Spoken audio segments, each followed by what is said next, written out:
Okay, so today we're gonna learn about chapter 22, which is about internet security. Internet security is a very crucial and very important topic. So, in the previous chapter, we just saw how exactly we have uh, taken up a transition to online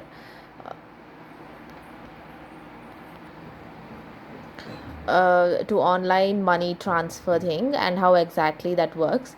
Today we're going to learn about some of the important measures that we have to take when we are using internet for various things nowadays.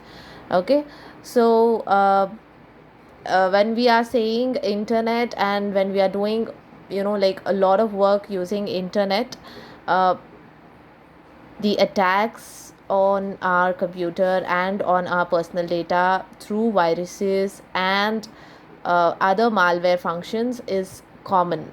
Okay, so here in this chapter we'll be talking about some of the viruses and some of the threats that we come across while using internet.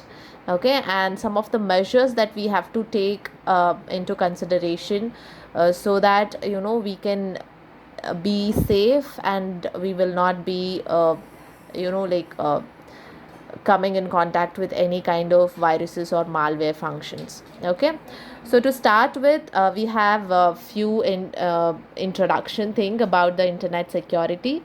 And the very important thing is, when it comes to internet security, keeping your system as well as your personal information which is being stored in your system safe becomes a very important thing. So nowadays viruses like ransom virus attacks is becoming more. Okay, we'll see what does ransom virus means going further. So we'll start with the first basic topic, that is a subtopic which says cyber threats. Okay, so when we say cyber threats, there are three important cyber threats and most common kind of cyber threats that happens. So they are phishing, email spoofing, and chat spoofing. When it comes to phishing, so the word phishing here is being used to identically represent the most common meaning of the word phishing, wherein if we have to catch some prey, like if we want to catch some fish, so we just take certain measures where we uh, get this equipments that is required to catch the fish, and put some some interesting food so that the fish gets attracted and comes and uh, it comes to eat the food and it gets trapped in the mesh or the hook. Correct. So I think that's the reason they have used the word phishing here also. So basically this kind of cyber threat which is called as phishing happens through email. Okay, how does it happens through email? So there are certain people who sends email, and these emails is being sent in such a way that it is like it seems like it's been sent through somebody who is a trusted person or an organization, okay, which we are aware about. So it looks so professional, these emails which is being sent by these people, that those are the cyber threat peoples or the hackers.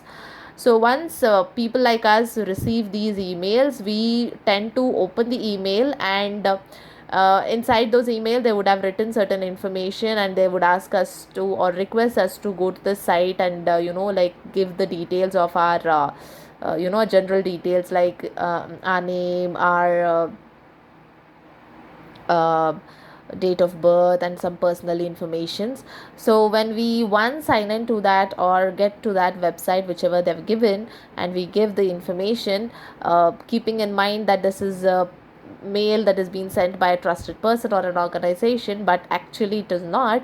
After we give all the information, they gather the information, they misuse our information, and they take all the other actions that could be taken with the help of the personal data that is being shared by you.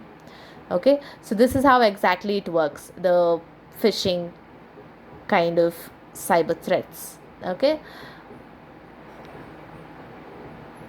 So the second one is email spoofing. Email spoofing, as the name says here, you will be sent emails from the hackers, uh, wherein again here these emails look very professional, and it seems like somebody who is a trusted person or some organization that we are aware about has been sent the email. And this has become one of the most common kind of cyber threats that is happening everywhere.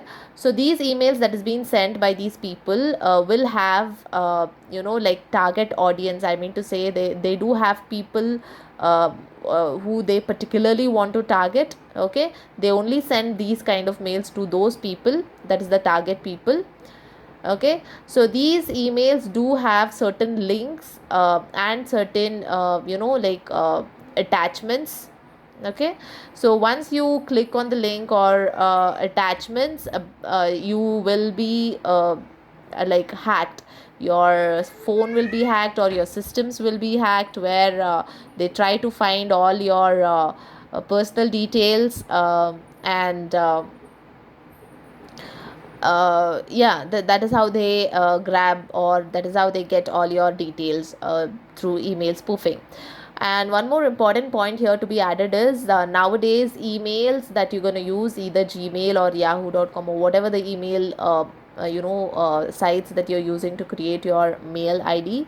So some of the emails, they do have provide security against this kind of email spoofing. So it's better that you keep updating your applications now and then, so that if there is any additional features or any security that has been added to your software or the application, that will be gets updated whenever you frequently you do update of your applications or the software that has been installed in your cell phones or the systems. Okay, so the third one is called as chat spoofing. Chat spoofing here is it is quite similar to that of email spoofing. The only difference here is you will not be getting any emails, or you will not be hacked through the emails. You will be hacked while you are sending messages. That is, you are using any chat application or messaging application. You think that you are sending the message to an intended person, but actually here you could see the picture here that I've written here. So you think that you are sending the message to a person who is who you are aware about, or the person who knows you and you know him. But actually here there'll be a hacker in between, where he'll be receiving all your messages instead of that person. Okay, so the intended receiver will not be receiving the messages. This person here receives the message and he will be replying to your messages, but you think that you are getting a reply from the person who you have been communicating with. Okay, so that is how chat spoofing happens. So they try to ask you all your details and everything, and you give them like thinking that you are giving to some person who you know. But actually here your messages has been hacked, and the person who is a hacker, he gets all the information about whatever you're sending the details of. And that is how they misuse all your personal information.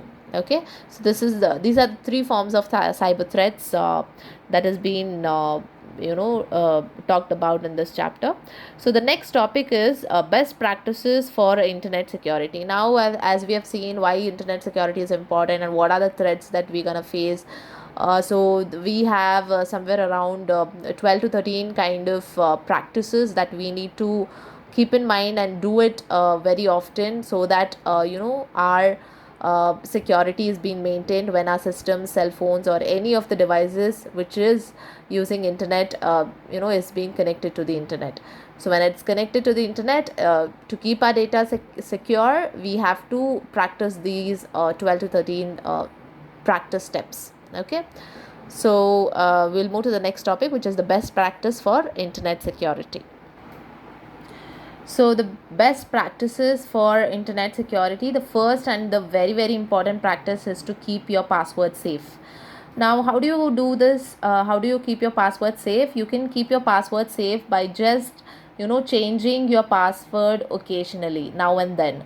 You have to keep your password changed every now and then, so that you are the only person, or if there is any people who you want your password to be known, only they do know about your passwords. That is the recently updated password or the new password that you have kept or the created.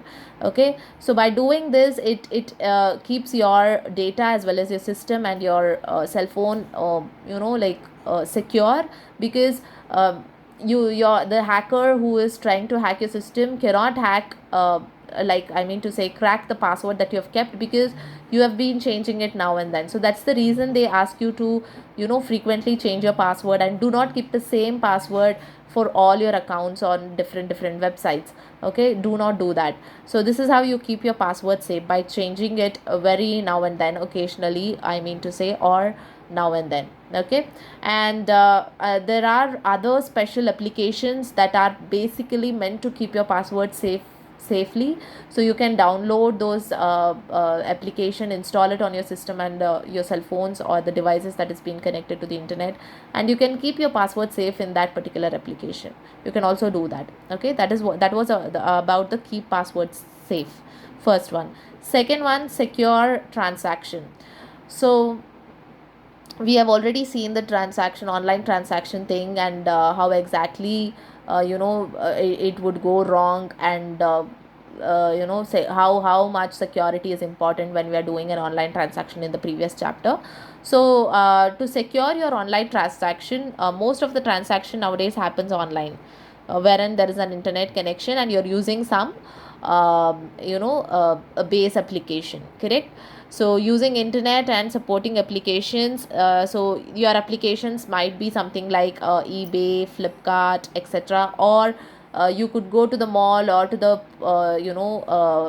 place or the stores, and you can do a UPI, that is called as a pay on sale, point on sale, wherein you pay right then and there to the shop owners. Or there are certain application which is a third party application, such as your Paytm, Google Pay, where they take your informations, you give all your credit card, debit card details, and you try to send money through this application, wherein this application will send either to the shop person's account, or somebody else whom you are trying to send, so through the third party applications. So there are many ways of doing online transaction. When these are the things that is encountered while doing an online transaction, security becomes a very very important thing, correct? So in order to secure your online transaction, uh, so how exactly it happens? So I've written a picture here. So online transaction happens where you're using your browser. Okay, with the help of browser, you're logging into some website, and from there you're trying to send that you know money to some other person.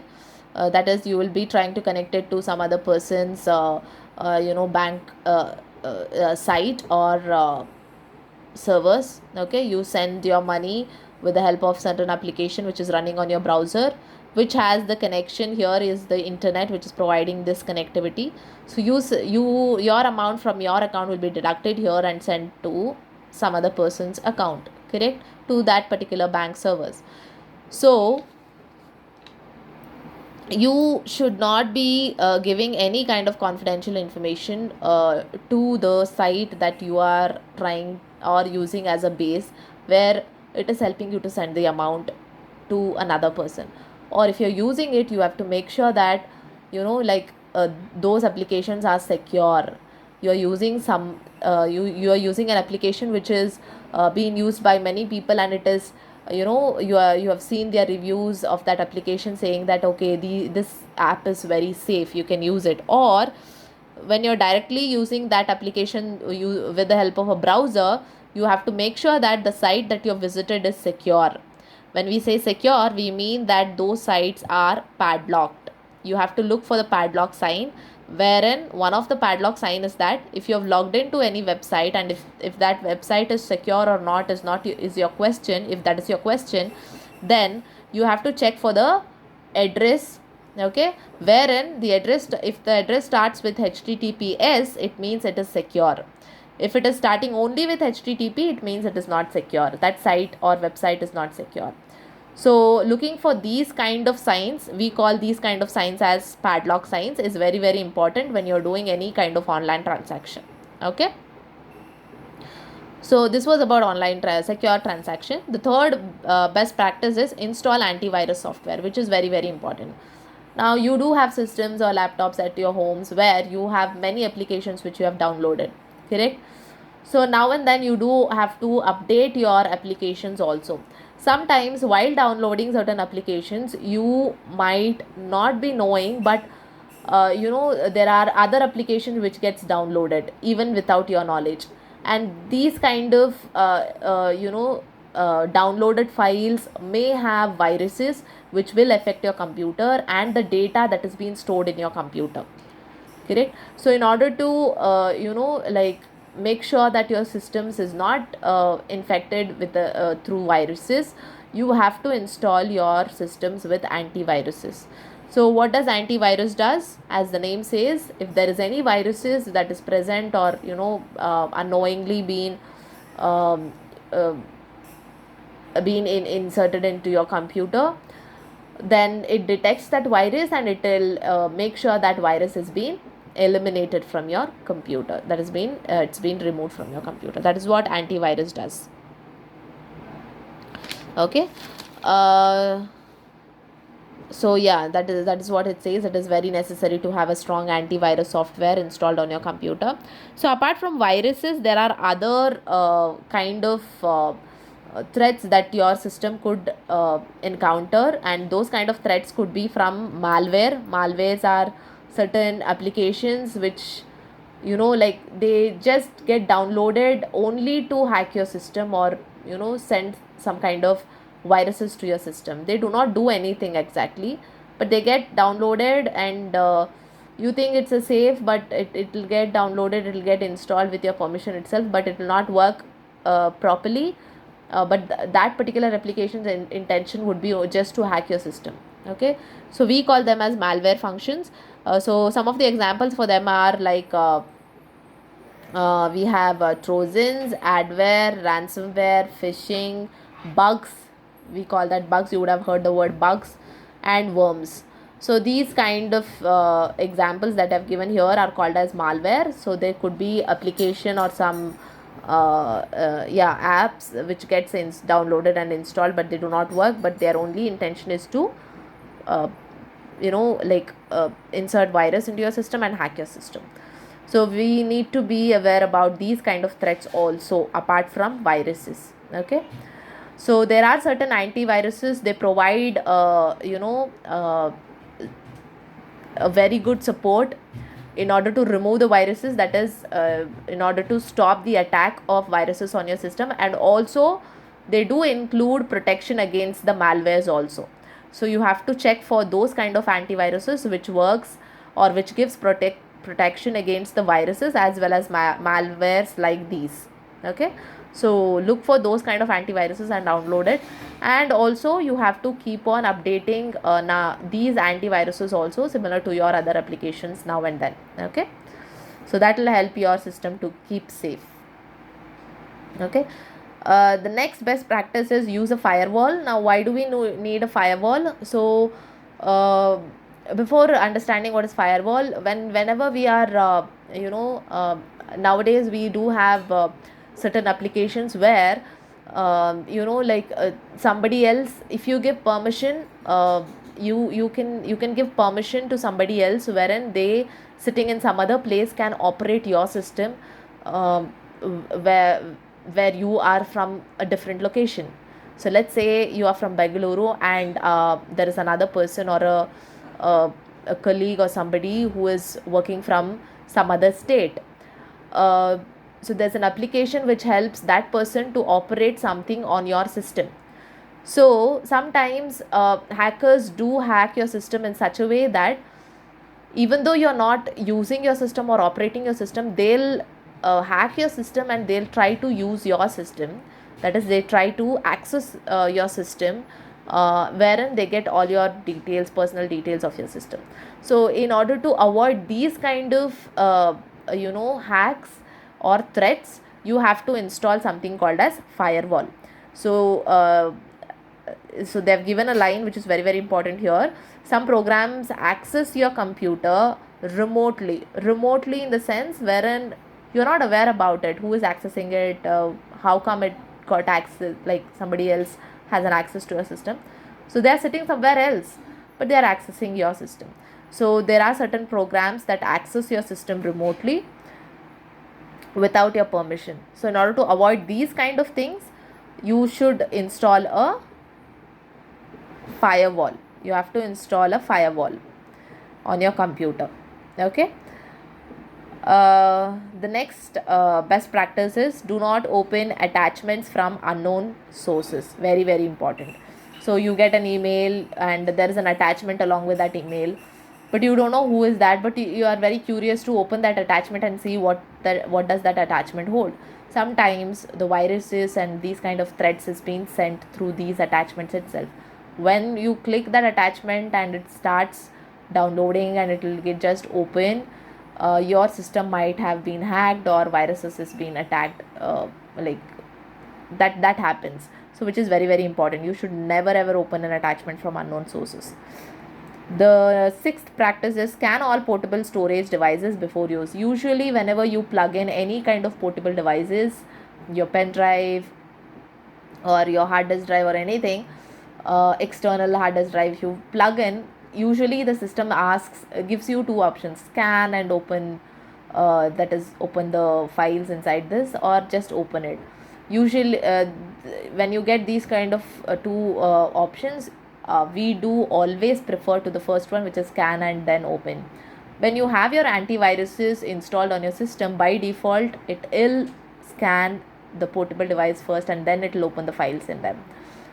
When we do that, your system will not be attacked by any viruses or hacked, because sometimes if your portable device is not being scanned, there are chances of virus attack, because these portable devices could be plugged to any computer anywhere, from anywhere, right? And those computers might have viruses which is being transferred to this portable device, and now when you bring that portable device and plug into your system or your computer, it will get the viruses will get transferred. So scanning and then opening the document present in that portable device is very, very important and crucial. The next practice is restrict the number of users on the computer. Now let's say that you have a computer at your home and you allow anybody to use your computer, so which is a very, very bad thing, because people who don't like you might, when they get access to your system, might they can access all your personal details and misuse it. There are chances of that. So you have to minimize the number of people using your system. If you have something which is very confidential kept on that system, and if you want to maintain the privacy of those information, the number of people who is using your system should be limited. Only those people who you trust can use the system, and apart from that you should not allow others to use your system. Okay, so that is restrict the number of users on the computer. And the eighth practice is